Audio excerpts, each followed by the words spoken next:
DurianASEAN.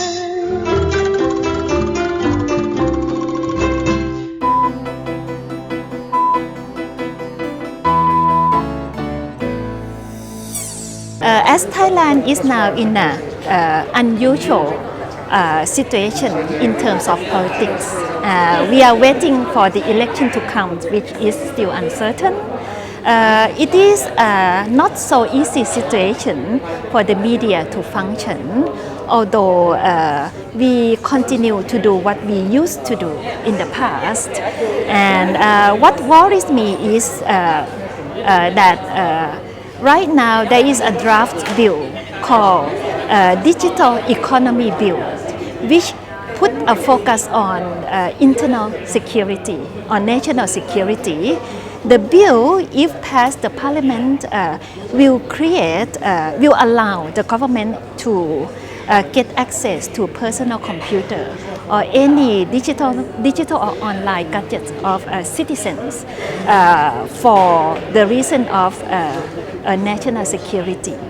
Of course, the media community is against it, and the Thai Journalists Association, also the Press Council, issue statements warning the government to rethink this attempt. So this is one concern among journalists right now. Malaysia enjoys relative freedom in terms of free flow of expression and information compared to the offline spaces. It's subjected to, so for example, it's not subjected to things like the Printing and Publications Act. But saying that, there are also specific existing laws around sedition, criminal defamation, all of these things apply online as well as offline. There's no distinction. And there's also increasing laws that is really just specifically targeting how we engage and interact online. So one of the biggest things is, of course, the Multimedia and the Communications Act, so the CMA, Communications and Multimedia Act, and Section 233 as well as Section 231. So that really kind of like talks about the stuff that you should or should not do online, and it's quite broad actually. It ranges from things like harassment to fraud to annoyance. So it's really a broad range of stuff.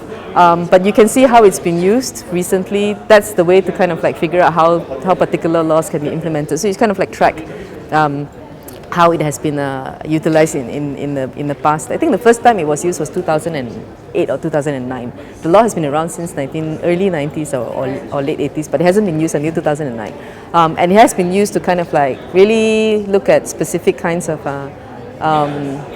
speech that is seen as contentious, or that whether it's about challenging the royalty or challenging the government or religion. So there's like specific areas of things.